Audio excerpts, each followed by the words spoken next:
हम लोग अभी तक पढ़े क्या देखिए अविश्वास प्रस्ताव को देखे थे और अविश्वास प्रस्ताव का कुछ इम्पोर्टेंट पॉइंट है जो आप लोग लिख लीजिएगा। उसमें होता है क्या, देखिए अविश्वास प्रस्ताव में सरकार के विपक्ष में जो पार्टी रहते हैं वो सरकार को गिराने या कमजोर करने के लिए अविश्वास प्रस्ताव लाते हैं।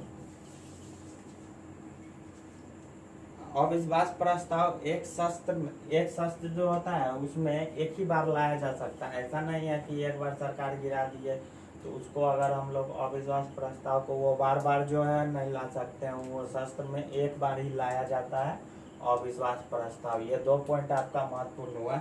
अब देखिए तीसरा पॉइंट कहता है एक सदस्य लिखित रूप में नोटिस। अब देखिए अविश्वास प्रस्ताव जो होता है उसमें क्या होता है कि जो जितना भी सदस्य रहते हैं उसमें से कोई एक सदस्य लिखित में देगा, लिखित में देता है। और उसको क्या होता है, उसमें जो होता है 50 सदस्य जो होते हैं उसका समर्थन रहता है, 50 सदस्य का समर्थन रहता है,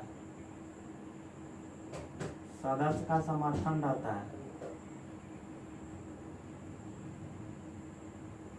50 सदस्य का समर्थन रहता है। और ये अविश्वास प्रस्ताव जो होता है ये सिर्फ लोकसभा में ही लाया जाता है। लोकसभा में क्यों लाया जाता है? अब तो ये कहिएगा ना कि जो ये लोकसभा में आखिर क्यों लाया जाता है। तो देखिए लोकसभा में जो लाया जाता है इसका कारण यही है, लोकसभा में देखिए जनता के द्वारा चुनी जाती है, जनता के द्वारा चुनी जाती है। इसलिए आप लोग का एक पॉइंट ये भी बनेगा कि आप लोग ये भी बोलिएगा कि ये अविश्वास प्रस्ताव जो है सिर्फ हम लोग इसके लिए यूज लाते हैं, लोकसभा के लिए। चलिए ये तो हम अविश्वास प्रस्ताव देख लिए। अब इसमें देखिएगा और 1-2 पॉइंट है। पहली लोकसभा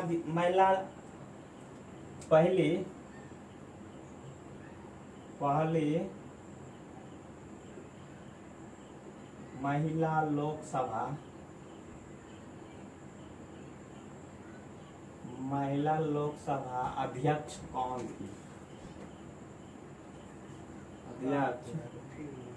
अध्यक्ष कौन थी? तो ये उत्तर इसका क्या होगा? मीरा कुमार जो है पहली लोकसभा अध्यक्ष थी, मीरा कुमार। अब देखिए इसके बाद क्या कहता है, और सबसे पहले जो लोकसभा के अध्यक्ष थे, सबसे पहले, ये तो पहली महिला लोकसभा अध्यक्ष हुई ना, तो सबसे पहले लोकसभा अध्यक्ष कौन थे? जीवी मावलंकर।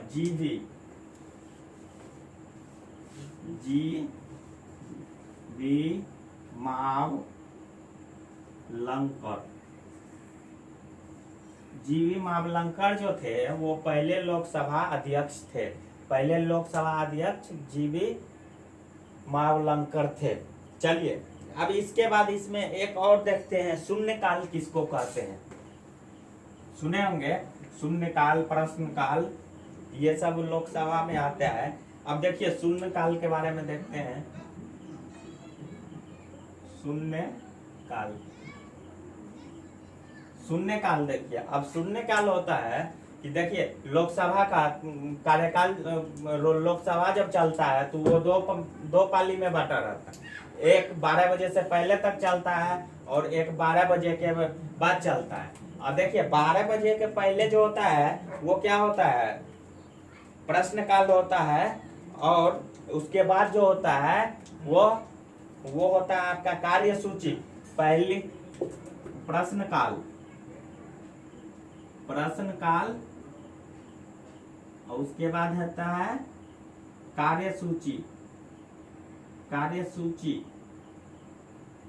देखिए अब देखिए ये प्रश्नकाल और कार्य सूची के बीच में ये 12 बजे जो है इसको कहते हैं हम लोग शून्यकाल कहते हैं। 12 बजे के टाइम को शून्यकाल कहते हैं। या ऐसे भी हम लोग कह सकते हैं प्रश्नकाल और कार्य सूची के बीच में हम लोग का शून्य काल होता है। अब जैसे देखिए संसद के प्रश्न काल और कार्य सूची के मध्यम समय को, संसद के प्रश्न काल और कार्य सूची के मध्यम समय को शून्य काल कहते हैं। ये देखिए, ये हम लोग आज लोकसभा के बारे में सारा चीज पढ़ चुके हैं। ये हम लोग का ये लोकसभा का सारा कंप्लीट है। अब हम लोग जानेंगे राज्यसभा के बारे में। तो चलिए हम लोग देखते हैं यहाँ पे राज्यसभा। ये राज्यसभा है, राज्यसभा। अब देखिए राज्यसभा में होता है क्या, ये कल भी बताए थे आप लोगों को, राज्यसभा जो है क्या होता है, राज्यसभा उच्च सदन होता है। तो सबसे पहला पॉइंट लिखिए, ये उच्च सदन होते हैं, ये उच्च सदन होते हैं। पहला पॉइंट आपका राज्यसभा के लिए पहला पॉइंट ये है। अब चलिए दूसरा पॉइंट देखते हैं हम लोग। ये तो जान गए कि राज्यसभा को हम लोग उच्च सदन कहते हैं, उच्च सदन कहते हैं राज्यसभा को। अगर इससे कुछ पूछे तो देखिए आपको क्वेश्चन कैसा पूछा जा सकता है। मान लीजिए आपसे पूछ ही ले कि उच्च सदन किसे कहते हैं, उच्च सदन किसे कहते हैं, तो राज्यसभा को उच्च सदन कहते हैं। या राज्यसभा का और दूसरा नाम क्या है, तो राज्यसभा को हम लोग उच्च सदन भी कहते हैं। ये एक बात याद रखिएगा, ये परमानेंट हाउस होता है। राज्यसभा क्या होता है, परमानेंट हाउस होता है, ये कभी भंग नहीं होता है। अब देखिए इसमें दूसरा, राज्यसभा के सदस्यों की नियुक्ति किसके द्वारा। अब देखिए राज्यसभा के जो सदस्य की नियुक्ति है वो कौन करता है, राज्यसभा में जो भी सदस्य आते हैं उसको कौन नियुक्त करके भेजता है, कौन नियुक्त करता है। दूसरा पॉइंट लिखिएगा, दूसरा पॉइंट, राज्यसभा के सदस्यों की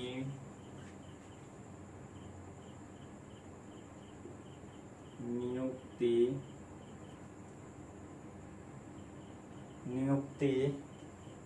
राज्य विधान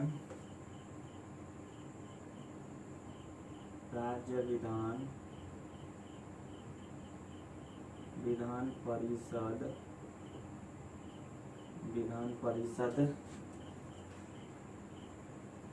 विधानसभा होगा यहाँ पे, विधानसभा के सदस्य,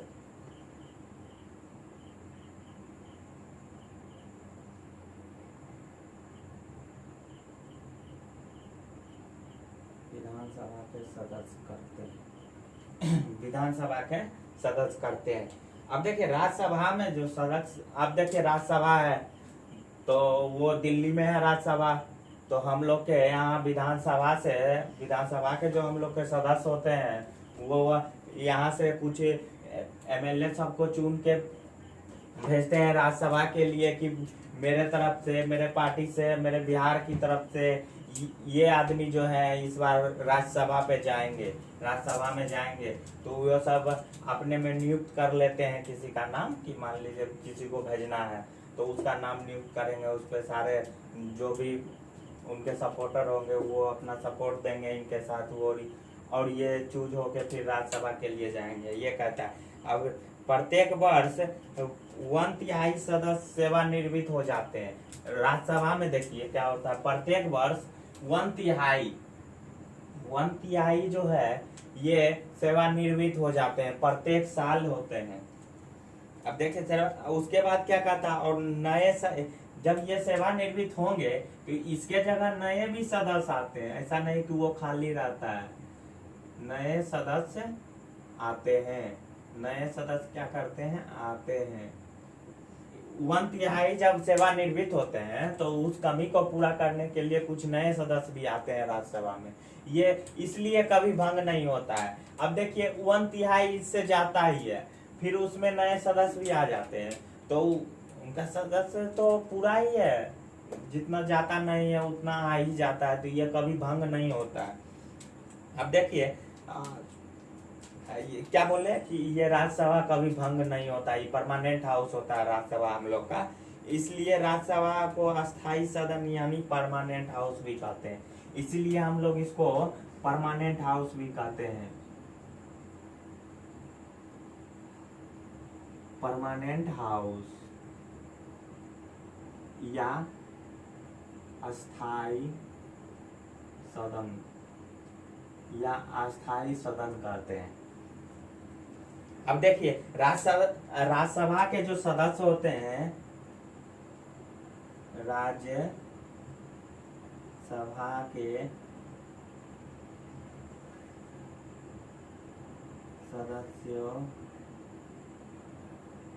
सदस्य का कार्यकाल 6 वर्ष का होता 6 वर्ष का होता है। अब देखिए एक इम्पोर्टेंट क्वेश्चन आपको यहाँ से भी बनेगा, आपको पूछा जा सकता है राज्यसभा के सदस्य का कार्यकाल कितने वर्ष का होता है, तो वो राज्यसभा के जो कार्यकाल है, सदस्य के कार्यकाल 6 वर्ष का होता है। लोकसभा में क्या था, लोकसभा में था 5 वर्ष, लोकसभा में 5 वर्ष था और राज्यसभा में क्या है, सदस्य के कार्यकाल 6 वर्ष के लिए है। अब देखिए अब चौथा पॉइंट देखते हैं राज्यसभा का हम लोग। इसमें क्या होता है, राज्यसभा में एक पॉइंट और इम्पोर्टेंट है, उपराष्ट्रपति राज्यसभा, उपराष्ट्रपति जो होते हैं, अब अभी हम लोग के उपराष्ट्रपति जो हैं वही राज्यसभा के पदेन सभापति होंगे, पदेन सभापति क्या होंगे, पदेन सभापति होंगे। अब देखिए उपराष्ट्रपति जो है राज्यसभा के पदेन सभापति होते हैं। अब पदेन सभापति राज्यसभा के, अब क्वेश्चन पूछा जा सकता है आप लोगों से कि राज्यसभा के पदेन सभापति कौन होते हैं। राज्यसभा के पदेन सभापति उपराष्ट्रपति होते हैं। जो अभी हम लोग के उपराष्ट्रपति कौन है, वेंकैया नायडू है। वेंकैया नायडू जो है अभी राज्यसभा के राज्यसभा के उप सभापति के तौर पे अभी काम कर रहे होंगे। अब देखिए राज्यसभा के उपसभापति को अपने में राज्यसभा के सदस्य चुनते हैं। अब देखिए ये क्या कहता है, राज्यसभा के उपसभापति जो होते हैं उसको अपने में, राज्यसभा के जो सब सदस्य होते हैं वो सब अपने में चुन लेते हैं कि हम लोग के उपसभापति कौन है। वो सब अपने में वोटिंग तौर से अब करके डिसाइड कर लेते हैं कि नहीं, जिनके सपोर्ट ज्यादा रहता है वो उपसभापति बन जाते हैं। अब देखिए एक क्वेश्चन तो और आया है इसमें। अब देखिए ये जो सभापति जो होंगे, इनके सभापति का कार्यकाल कितना होगा, कार्यकाल 5 वर्ष का ही होगा, 5 वर्ष का, 5 वर्ष का होगा। और राज्यसभा के जो सदस्य रहेंगे उनका कार्यकाल तो 6 वर्ष ही रहेगा, लेकिन ये सभापति जो रहेंगे राज्यसभा के सभापति का कार्यकाल 5 वर्ष का ही होगा। अब देखिए इसके लिए योग्यता देखते हैं, योग्यता। अब देखिए अब हमको मान लीजिए राज्यसभा का हमको सदस्य बनना है, तो उसके लिए क्या हमको होना जरूरी है, उसके लिए आप लोकसभा में भी पढ़े थे, लेकिन उसमें और इसमें थोड़ा सा अंतर होगा, एक पॉइंट में अंतर आएगा। अब देखिए पहला तो है कि भारतीय नागरिक होना चाहिए, भारतीय नागरिक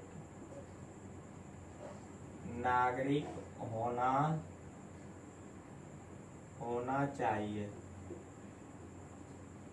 ये तो लोकसभा में भी था कि जो भारतीय नागरिक होना चाहिए। अब देखिए अब न्यूनतम आयु कम से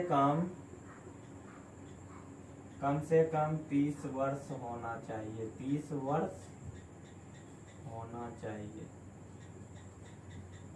चाहिए। आयु जो है उनका,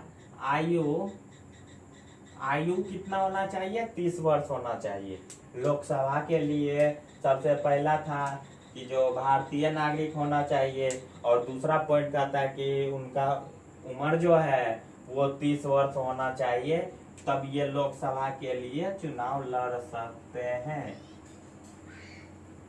अब देखिए इसके बाद हम लोग चलते हैं आगे, इसका जो राज्यसभा का स्ट्रक्चर देखते हैं। अब हम लोग स्ट्रक्चर देखते हैं राज्यसभा का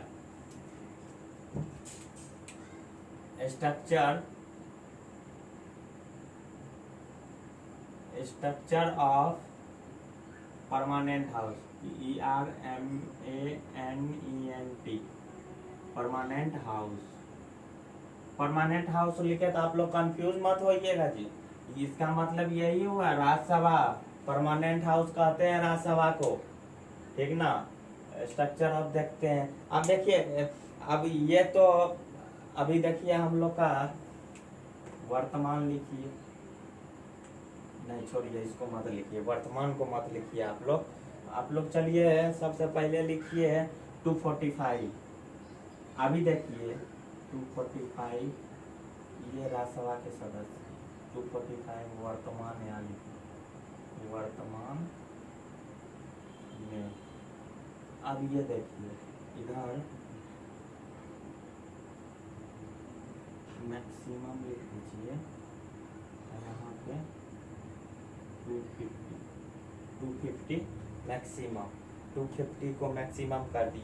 अब देखिए यहाँ क्या हो जाता है, अब ये 245 तो अभी हम लोग का वर्तमान में है। अब ये 245 में क्या हो जाता है, 12 जो है ये 12 देखिए, अब 245 से 12 घट गया हम लोग का, तो कितना बचेगा 233। अब देखिए 233 हो गया। अब 233 में से जो है राज्य से कितना आता है, तो राज्य से इसमें 229 आता है। 229 जो ये आपका राज्य से आते हैं, क्या करते हैं ये 229 जो है राज्य से आएंगे, और ये 4 जो है केंद्र शासित प्रदेश। अब देखिए ये 4 जो है केंद्र शासित प्रदेश से आते हैं, केंद्र शासित प्रदेश से आते हैं, केंद्र शासित प्रदेश से आते हैं। ये देखिए स्ट्रक्चर था राज्यसभा का, ये तो हम लोग देख लिए। चलिए आप लोग अगर स्क्रीनशॉट लेना चाहते हैं तो ले लीजिए भैया, वीडियो पॉज करके ध्यान से देख लीजिए, ये तो आपको याद ही होगा, हम कुछ इसमें किए नहीं है। चलिए इसको हम मिटा रहे हैं। अब हम लोग अगला टॉपिक पे चलेंगे। अगला इसके बाद इस पे देखिए, अभी एग्जाम में पूछा गया कुछ इंपॉर्टेंट क्वेश्चन है जिसको भी हम लोग डिस्कस करेंगे। इंपॉर्टेंट क्वेश्चन एग्जाम में पूछा गया वाला जो है सारा है। अब देखिए कुछ इंपॉर्टेंट पॉइंट है, इंपॉर्टेंट पॉइंट लिखिए।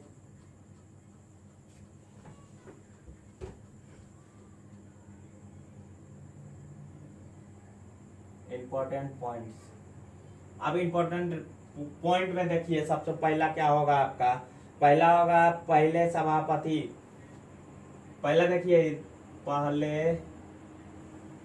पहले सभापति कौन थे, पहले सभापति कौन? पहले सभापति डॉक्टर सर्वपल्ली राधाकृष्णन थे। क्या थे? डॉक्टर पल्ली राधा कृष्ण, डॉक्टर सर्वपल्ली राधाकृष्णन थे। अब देखिए पहले उपसभापति कौन थे, पहले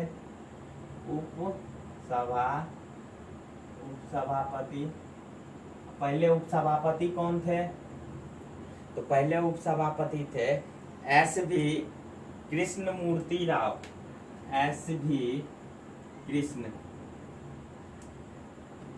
कृष्णमूर्ति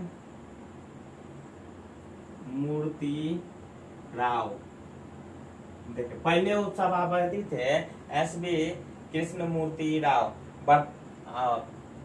इसके बाद देखिए इंपॉर्टेंट पॉइंट हो गया। आप अब देखिए इसके बाद मिटाते हैं इसको और आगे देखते हैं। 2 पॉइंट लिख लीजिए आप लोग। इसके बाद चलिए, इसके बाद देखिए इसमें क्या होता है, संसद जो होता है ना हम लोग, उसमें कुछ समिति होती है, 3-4 समिति है, लेकिन उसमें से हम लोग को 2 के बारे में ही पढ़ना है। तो देखिए लिखिए पॉइंट, संसद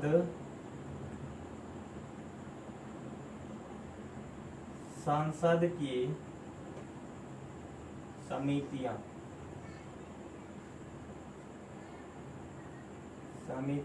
संसद की समितियां देखिए कौन कौन होती है। पहला लोक सेवा समिति, लोक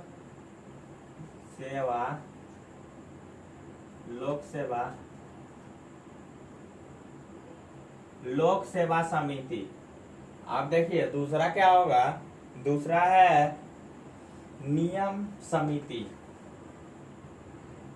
नियम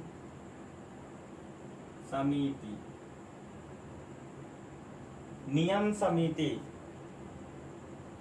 देखिए, समिति में हर्षिकार होगा, यहाँ पे दीर्घिकार है, आप लोग सही कर लीजिएगा। समिति में भी हर्षिकार ही होगा। समिति, नियम समिति। तीसरा आपका कौन सा समिति है, तीसरा समिति है विशेष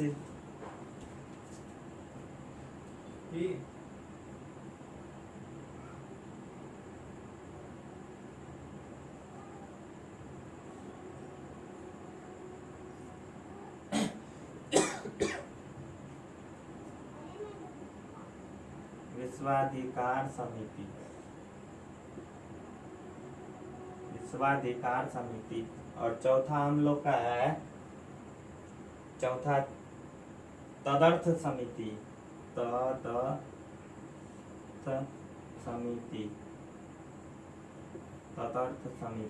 अब देखिए इसमें हम लोगों को तदर्थ समिति और जो है लोक सेवा समिति के बारे में ही पढ़ना है। इसको मिटाते हैं और हम देखते हैं इसको। अब दोनों समिति के बारे में हम लोग पढ़ते हैं, उसके बाद आगे की देखते हैं आगे क्या करना है। हम लोग देखते हैं तदर्थ समिति, देखे थे तदर्थ समिति, देखिए समझते हैं, वो जानते हैं किसी कोई काम के लिए वो किसी उद्देश्य के लिए बनाया जाता है। किसी भी उद्देश्य के लिए तदर्थ समिति बनाया जाता है। और ये जब ये उद्देश्य खत्म हो जाता है तो ये समिति जो हम लोग का समाप्त हो जाता है। ये मान लीजिए ऐसे समझिए कि सिर्फ किसी उद्देश्य के लिए बनाया जाता है, किसी काम को करने के लिए बनाया, वो काम हो गया, उसके बाद ये समिति खत्म। अब देखिए हम लोग यहाँ पे देखते हैं लोक सेवा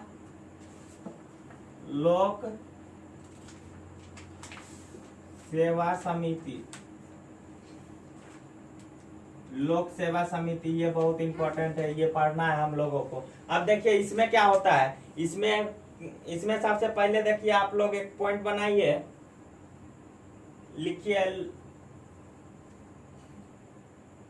लोक सेवा आयोग समिति। लोक सेवा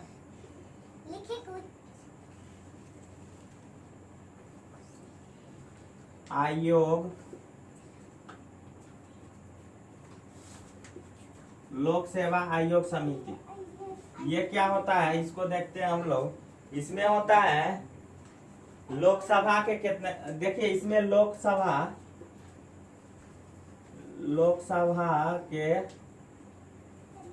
15 सदस्य होते हैं और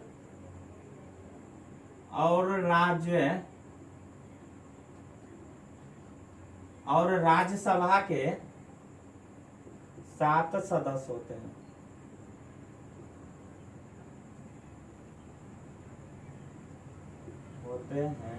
अब देखिए इसमें कुल कितने सदस्य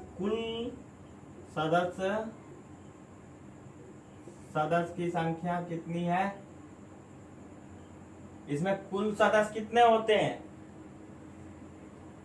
कुल सदस्य इसमें 22 होते हैं। कुल सदस्य की संख्या क्या है, इसकी 22 है। अब देखिए इसका अध्यक्ष कौन होता है, अध्यक्ष कौन होता है? लोक सेवा समिति के अध्यक्ष कौन होते हैं? ये क्वेश्चन बनेगा आपका, ये पूछा जा सकता है लोकसभा समिति के अध्यक्ष कौन है, तो वहां पे आप क्या बोलिएगा? लोकसभा सदस्य के, लोकसभा आयोग समिति के अध्यक्ष कौन है? विपक्ष के नेता, विपक्ष के नेता जो होंगे इसके अध्यक्ष होंगे। अब देखिए कामकाज इसका क्या होता है। अब ये लोकसभा आयोग समिति काम क्या करता है? अब देखिए किसी भी मंत्री का आय मंत्रालयों में आय व्यय और सीएजी की रिपोर्ट पे विचार विमर्श करता है। अब किसी भी मंत्रालय का जो आय सब होता है इस पे काम करता है ये आयोग, लोकसभा आयोग समिति। अब देखिए इसमें होता है वो, अब देखिए एक सबसे अच्छा, ये बहुत बार एग्जाम में पूछा भी गया है, ये बहुत ही इंपॉर्टेंट क्वेश्चन है, इसको तो आप लोग करंट अफेयर्स के तौर पे भी याद रखे होंगे क्योंकि बहुत ज्यादा इंपॉर्टेंट है। वो कौन से प्रधानमंत्री है जिन्होंने अपने कार्यकाल में एक बार भी शास्त्र में, सदन का शास्त्र जो चलता है उसमें भाग नहीं लिए हैं, एक बार भी भाग नहीं लिए। वो अपने जब भी प्रधानमंत्री बने थे वो अपने कार्यकाल में एक बार भी भाग नहीं लिए सदन की कार्यकाल। वो कौन से प्रधानमंत्री हैं? वो है चौधरी चरण सिंह। कौन थे? चौधरी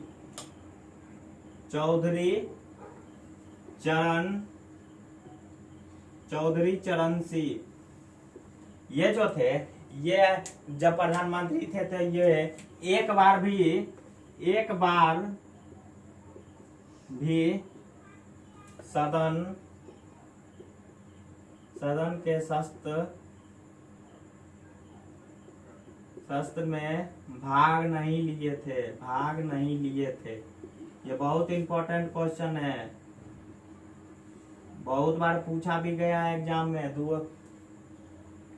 अब देखिए हम लोग का थ्योरी जो था यहीं पे समाप्त होता है। अब चलिए हम लोग इसका कुछ इंपॉर्टेंट एग्जाम पर पूछा हुआ क्वेश्चन जो है हम लोग वो करते हैं। इसका कुछ इंपॉर्टेंट क्वेश्चन करने का देखते हैं।